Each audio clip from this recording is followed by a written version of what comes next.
Assalamualaikum warahmatullahi wabarakatuh.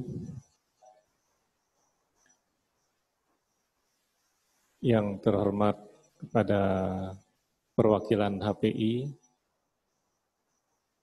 lalu teman-teman dari Lidi Foundation, dan ada juga perwakilan dari teman-teman Jakarta Barrier Free Tourism dari Jakarta yang sedang mengikuti Zoom pada FGD kita pagi hari ini.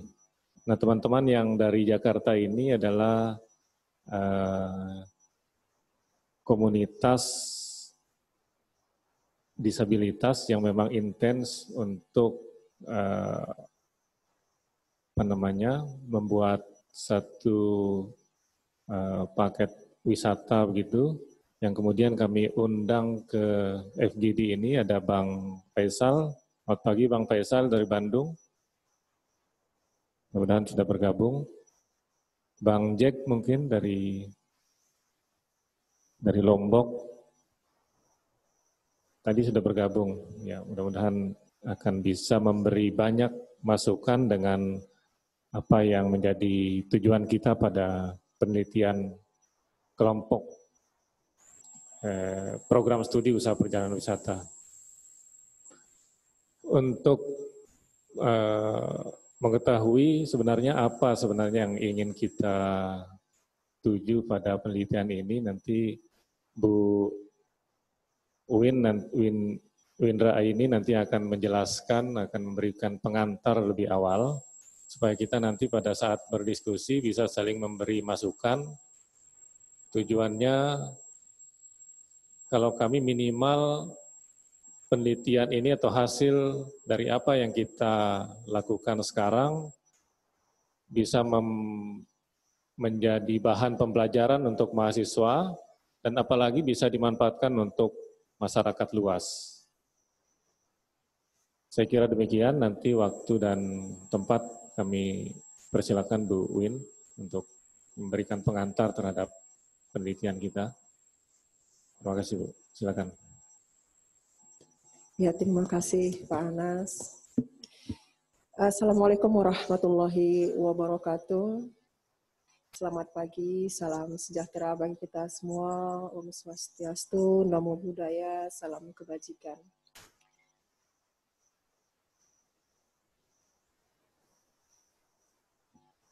Yang sebelumnya saya ingin mengucapkan syukur alhamdulillah telah bisa hadir bersama dengan Bapak Ibu pada saat hari ini, baik secara online maupun offline. Merupakan satu kebanggaan bagi untuk saya pribadi bisa kemudian bergabung dengan tim penelitian dari Poltekpar Lombok. Saya pribadi dari Poltekpar Makassar. Kita mengadakan joint research yang saya kira ini adalah sebuah langkah yang luar biasa yang bisa kita lakukan sama-sama ya Pak Anas ya, beserta tim dari Poltekpar Lombok. Bagaimana kita bersama-sama memikirkan manfaat daripada penelitian ini nanti ke depannya, apa yang bisa kita berikan kontribusinya khususnya bagi kompetensi pemandu wisata yang ada di, ya mimpi kita itu mungkin untuk Indonesia ya, tapi untuk proyek ini kita di Lombok dulu. Bapak Ibu sekalian, yang saya hormati Bapak Ibu yang hadir dari perwakilan dari Pramuwisata Provinsi Nusa Tenggara Barat, Bapak Ibu yang juga hadir pada hari ini, juga Bapak Ibu yang ada dari Jakarta Barrier Free Tourism dan Bandung yang secara online hadir pada hari ini, yang sudah menyempatkan waktu. Dan apa yang menjadi tujuan kita pada hari ini adalah ingin meminta bantuan sebenarnya kepada Bapak Ibu. Kita lakukan diskusi untuk kemudian menggali berdasarkan pengalaman Bapak-Bapak, Ibu yang menjadi pemandu wisata selama menangani mungkin bagi saudara-saudara kita yang penyandang disabilitas, kemudian ada saudara-saudara kita yang penyandang disabilitas yang hadir pada hari ini. Kami nanti mohon bantuannya juga, kira-kira memberikan masukan, kira-kira kebutuhan-kebutuhan apa yang dibutuhkan pada waktu nanti kalau misalnya melakukan perjalanan atau traveling ke suatu daerah. Nah, harapan besar kami adalah ini bisa distandarkan, tapi mungkin nggak tahun ini, bisa jadi penelitian lanjutan untuk tahun depan hasil kita. Kemudian mimpinya kita juga adalah bahwa ini bisa menjadi kompetensi tambahan untuk pelatihan-pelatihan pemandu wisata yang ada di seluruh Indonesia. Mudah-mudahan ini bisa terwujud. Tapi langkah awal ini kita lakukan dulu merupakan analisis kebutuhan yang ada. Bapak Ibu sekalian, izinkan saya menjelaskan terlebih dahulu apa yang menjadi dasar penelitian kita. Saya bisa share. Ya.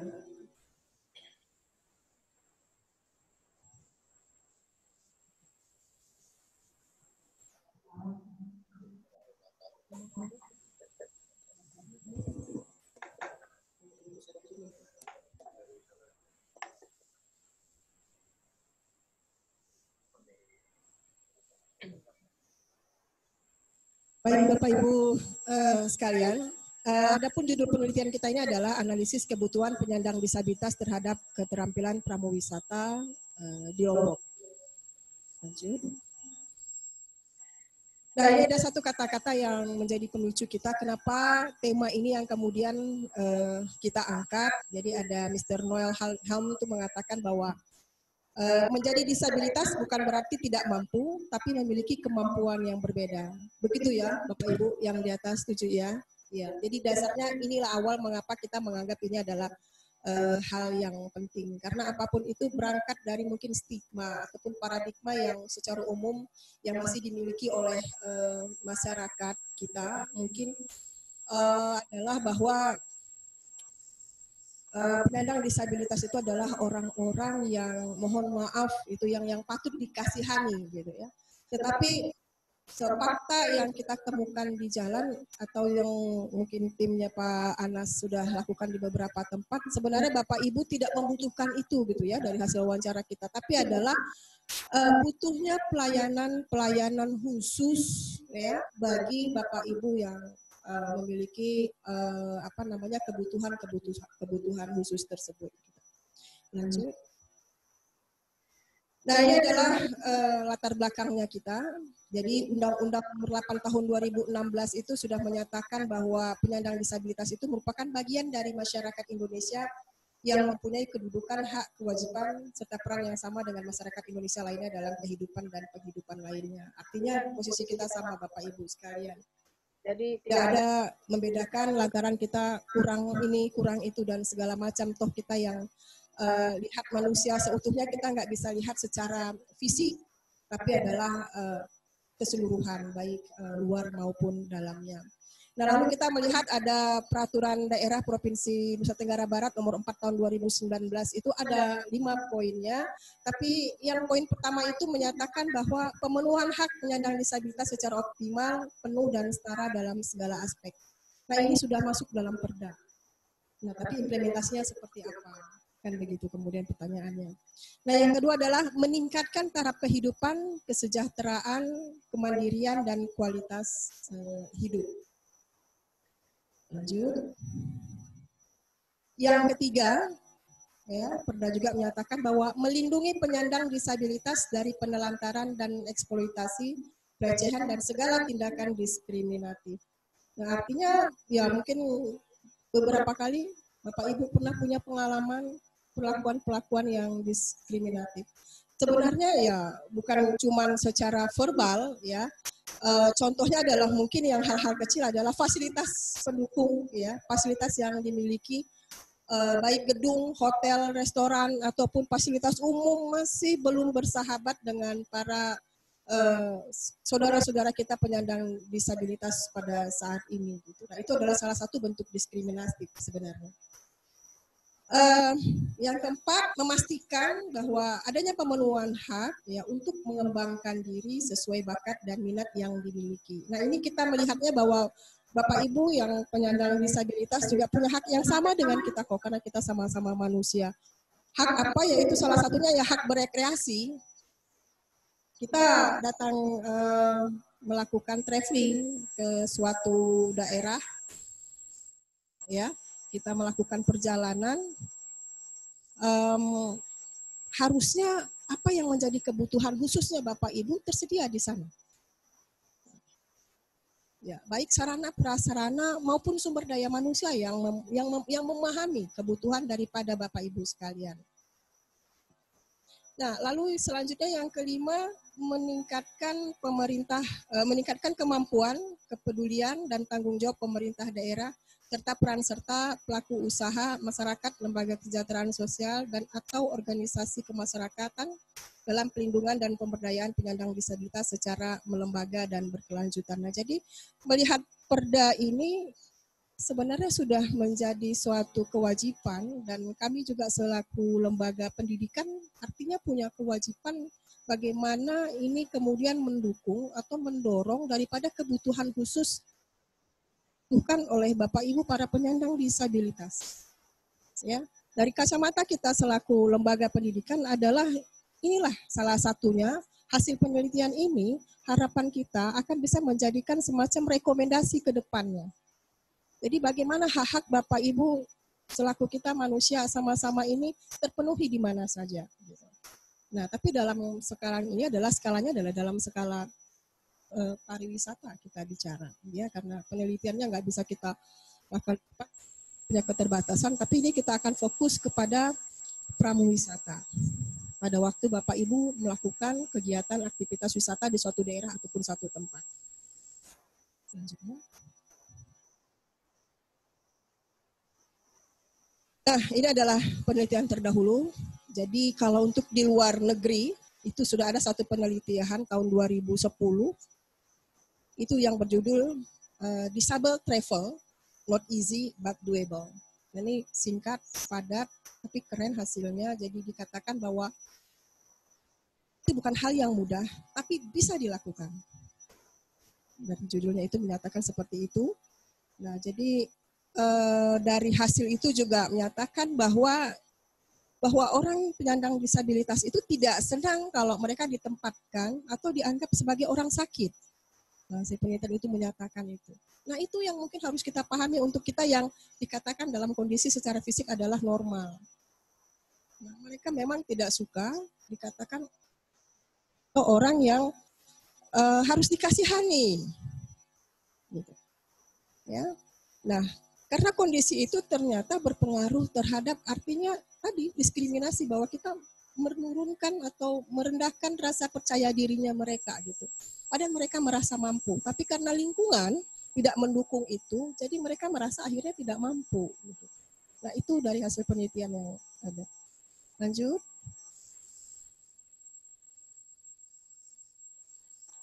Ini juga penelitian tahun 2018 dari Eugene Deville dan Elizabeth Kastenholz itu juga mengatakan bahwa masing-masing individu yang dipengaruhi oleh pengaruh positif atau negatif dari kondisi lingkungan sosial, faktor terpenting yang mempengaruhi proses aktivitas wisata pada penyandang tunanetra adalah strategi komunikasi dilakukan dengan pemandu wisata. Nah, ini dia kepada penyandang tunanetra. Nah, apa kebutuhannya? Ternyata orang tunanetra itu yang dibutuhkan adalah komunikasi. Nah, kalau di Bandung, itu saya jadi merinding, itu sudah ada yang namanya bioskop berbisik. Jadi kalau teman-teman kita yang di Bandung itu yang dari barrier free tourism-nya itu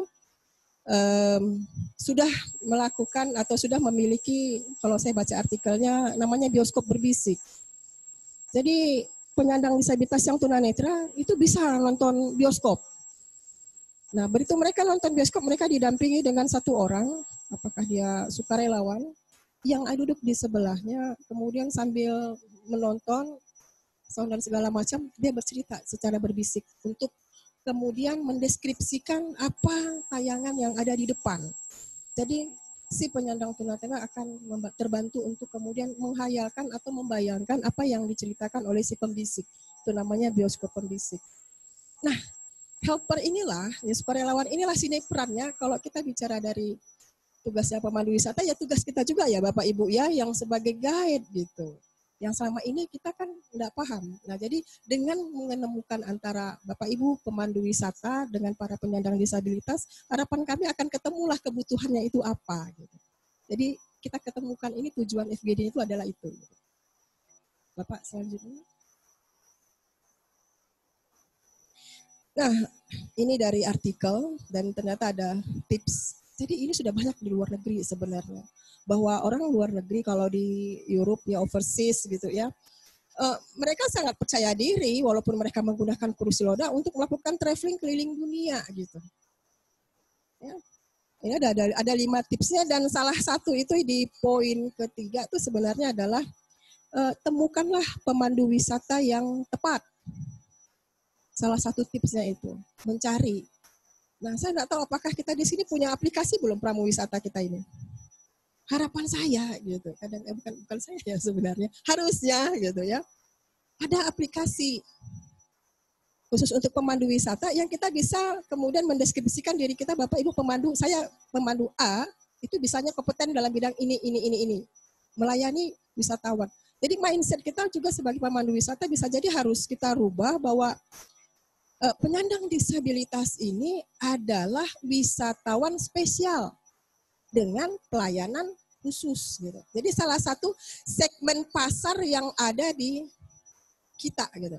Mungkin selama ini kita biasa kan memandu itu misalnya untuk wisata edukasi anak-anak sekolah, beda cara kita memandu.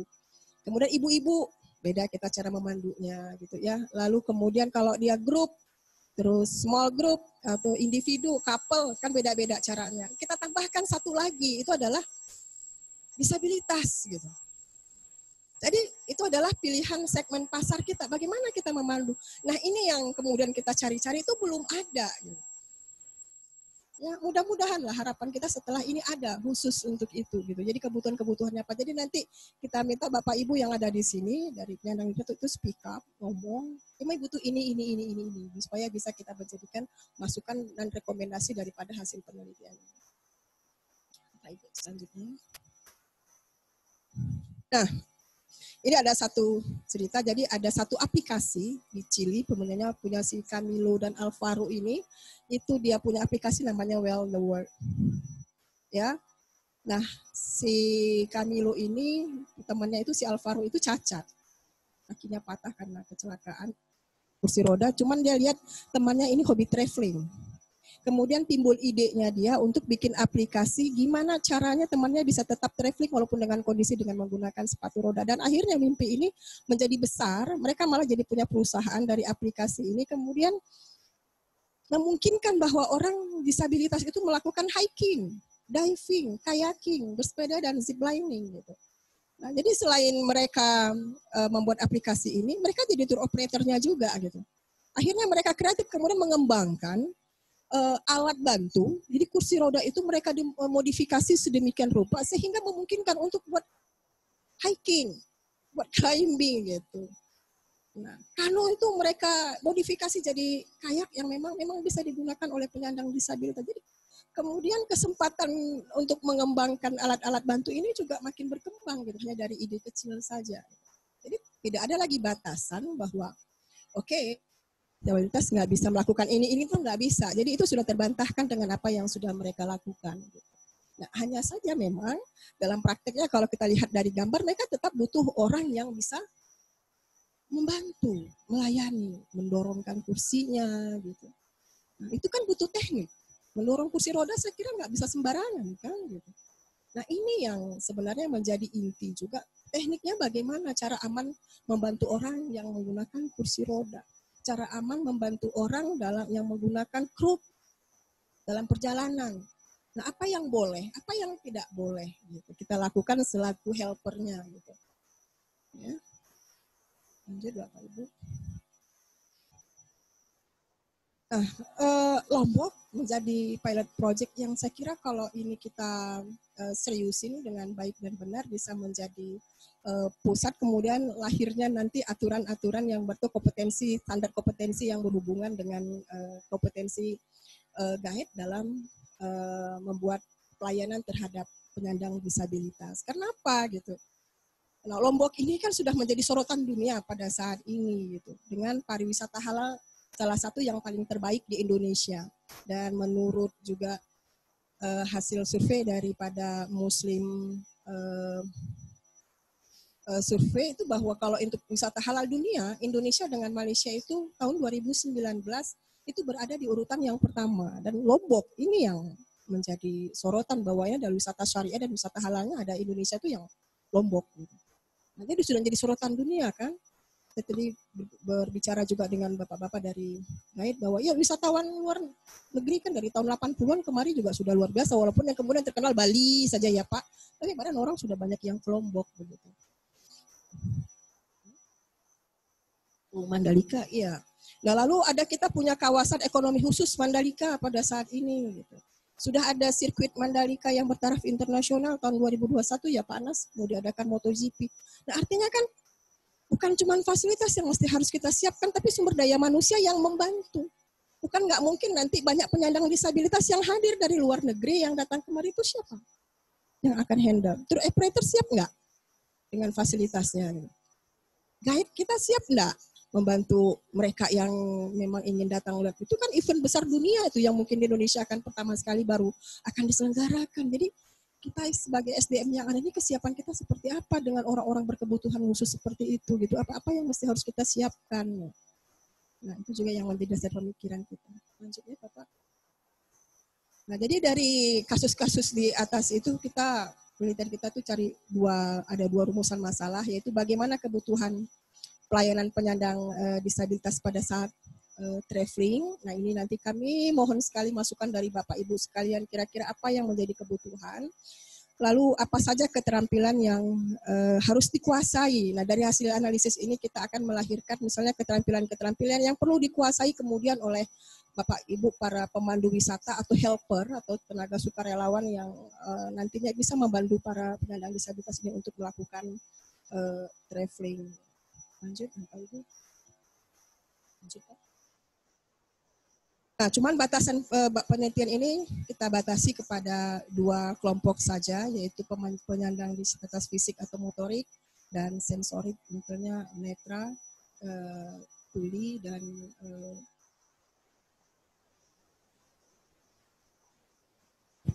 lanjut.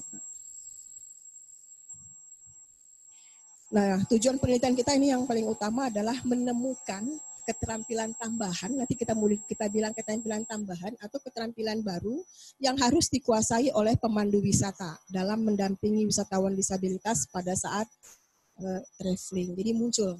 Jadi Bapak punya kompetensi ini, Bapak harus menguasai ini, harus nambah ini. Itu kira-kira dalam bayangan kita pada saat ini. Selanjutnya.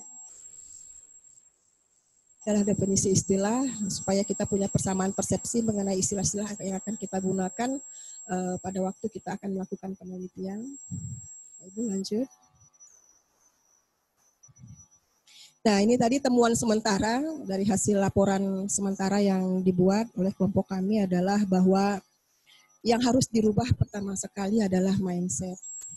Ya, ini kita minta konfirmasi nih dari Bapak Ibu nih, baik yang online maupun offline. Mindset kita terhadap para penyandang disabilitas itu adalah bahwa penyandang disabilitas adalah wisatawan spesial yang membutuhkan pelayanan khusus, bukan orang yang butuh dikasihani. Nah, itu adalah salah satu cara kita mengangkat harga dirinya mereka, kita mengangkat harkat dan martabatnya mereka dengan mengubah mindset kita. Bahwa mereka adalah orang yang memang mampu melakukan sama hal dengan kita yang normal. Hanya saja perlu pelayanan khusus. Nah, yang kedua, penelitian sementara kita, bahwa pemandu wisata selain kita nanti ini adalah yang perlu adalah memiliki kemampuan dalam mengidentifikasi. Memang kita harus sadari juga bahwa fasilitas sarana dan prasarana di destinasi pariwisata, daya tarik wisata di Indonesia kita ini belum ramah dengan para penyandang disabilitas. Ya mungkin mohon maaf ruangan kita juga nggak ramah ya Pak. Jadi Bapak harusnya Bapak bisa kemana-mana ya, atau jalan di sebelah kiri itu seharusnya landai. Jadi Bapak kursi rodanya bisa ini, nggak tangga melulu semua. Tangga cukup di tengah, tapi kiri kanan harusnya landai. Nah ini contoh. Maaf ya Pak ya. Masukkan, iya, supaya ramah kan. Oke, lift sudah ada. Nah, terus mungkin tadi di depan kan tinggi tuh, tangga semua. Iya kan, kasihan. Ya, terlalu curam gitu. Jadi mungkin kalau ada base-nya di bawah, ada lagi dari ke bawah ke atas lift-nya untuk ini. Karena ke depan juga kita sekarang udah nggak bisa lagi kayak mungkin Protecpar, kita harus juga merubah mindset bahwa menerima anak-anak yang kita selalu buat bahwa tinggi harus sekian, itu salah satu sikap diskriminasi loh Pak. Tidak ada orang yang mau dilahirkan lahir pendek. Betul, tidak ada orang yang mau dilahirkan lahiran jelek. Nah sekarang nenek-nenek aja kalau skincare-nya bagus bisa kelihatan 20 tahun awet muda. Iya kan? Setuju ya Bu ya? Ini skincare-nya yang mahal ya kan? Pakai mua dia kan, makeup artist. Bisa glowing, itu kayak porselin pipinya. Nah sekarang apa yang nggak bisa? Nah jadi kalau pada waktu kita kemudian bikin persyaratan masuk fisik kemudian yang menjadi sorotan, itu sebenarnya sudah salah satu sikap diskriminasi kita dalam memperlakukan manusia. Tinggi badan, postur tubuh, berat badan. Iya, kasihan kan masa orang cantik, semua orang sempurna gitu kan. Nah itu kan kacamatanya kita yang berbeda melihat. Di beberapa negara orang gemuk itu malah yang indikator bahwa dia cantik. Bukan orang kurus dan langsing gitu kan. Nah itu gitu. Jadi semua orang pasti kepingin terlahir sempurna, tapi Tuhan berkehendak lain ya berarti kepada kita bagaimana penerimaan kita dan memandang perbedaan-perbedaan tersebut. Nah ini mungkin batasan-batasan yang memang harus coba kita perkecil untuk ke depannya. Salah satu langkahnya adalah kita buat ini nih. Sebenarnya cuma kita pahami gitu, tapi itu enggak cukup kalau tidak kemudian dilegalkan. Jadi apa yang kita kerjakan pada saat ini itu masih awal saja ini Pak. Walaupun tadi pengalamannya Bapak sudah beberapa kali bawa tamu penyandang disabilitas, Bapak kan belajar sendiri kan? Mencoba menebak-nebak ketemu orang yang tunawicara, gimana Pak caranya? Pakai bahasa isyarat lah Bu, pakai gambar, pakai ini, kan begitu. Tapi kalau misalnya kemudian sudah tertulis, ada legalitas dan segala macamnya, terus dibukukan, ada panduan dan pedoman dan semua orang bisa baca. Itu ada, cuman belum kita gali. Nah, makanya kita undang Bapak Ibu dari komunitas-komunitas ini untuk ayo gitu. Dorong melalui penelitian ini hasilnya nanti kita bikinkan rekomendasi untuk bisa ke depannya menjadi satu keterampilan yang memang harus kita miliki atau kita tambahkan pada saat kita menjadi pemandu wisata. Ya. Ya, pertemuan tadi yang kedua, masih tadi memang kita yakini bahwa fasilitas kita masih kurang ramah, kita nggak peduli. Kita lihat di jalan itu kan ada yang untuk paving block yang warna kuning ya, itu sebenarnya kan untuk tunanetra untuk jalan. Tapi kita kadang nggak mikir buatnya, kan begitu kan. Jalan taruhnya di tengah, gitu. Tapi pohon di tengah kan. Apa nggak nabrak dia. Jadi ada trotoar tapi ada pohonnya, kan banyak begitu. Yang penting jadi aja dulu itu trotoar. Gitu. Nggak penting ini bisa dipakai atau enggaknya kadang-kadang nggak dipikirin. Gitu. Nah itu hal seperti itu. Next. Nah, ini ada kita buatkan guidance, tapi nanti bisa kita kembangkan untuk kemudian kita tambahkan Bapak Ibu. Ada alat bantu, kita mohon, karena yang pertama kami butuh kalau untuk kita yang fisik dan motorik itu pasti menggunakan alat bantu ya Pak. Misalnya kursi roda. Kursi roda itu untuk guide, seperti apa sih kebutuhannya? Yang pasti ini yang coba kita catatkan adalah, tapi kita minta konfirmasi nanti daripada Bapak Ibu sekalian, mengetahui bagaimana jenis kursi roda. Karena kursi rodanya macam-macam. Iya kan Pak? Modelnya, stylenya bisa dilipat di segala macam. Oh, kita tahu kok kursi roda gampang. Tapi kalau untuk jadi guide, kita harus bisa melipatnya, membuka.